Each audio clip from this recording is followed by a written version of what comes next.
पावसाळ्यात पर्यटकांचं आवडतं ठिकाण म्हणजे लोणावळा। पर्यटनासाठी प्रसिद्ध असलेल्या याच लोणावळ्यातून मोठी बातमी समोर येत आहे। रविवारी दिनांक 8 जून रोजी भुशी डॅम मध्ये 2 तरुणांचा करुण अंत झालाय। मिळालेल्या प्राथमिक माहितीनुसार हे तरुण मिर्जापूर उत्तर प्रदेशातील रहिवासी आहेत। मोहम्मद जमाल आणि साहिल शेख अशी या तरुणांची नावं आहेत। हे दोघंही कामानिमित्त पुण्यातील थेरेगाव येथे राहत होते। रविवारी सुट्टीच्या दिवशी दोघंही आपल्या 8 सहकाऱ्यांसह पाण्याचा आनंद घेण्यासाठी भुशी धरणावर आले होते। हे 2 तरुण आणि त्यांचे सहकारी धरणाच्या मागच्या बाजूला गेले होते।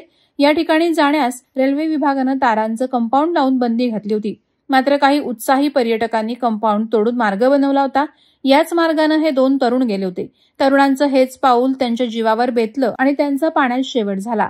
या घटनेची माहिती मिळताच लोणावळा शहर पोलीस, शिवदुर्ग मित्रमंडळाचे आपत्कालीन पथक आणि स्थानिक तरुणांनी तातडीनं घटनास्थळी धाव घेतली आणि बचाव कार्य सुरू केलं।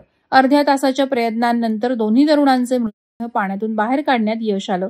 दरम्यान पावसाळ्यात भुशी धरण हे पर्यटकांचं मुख्य ठिकाण आहे।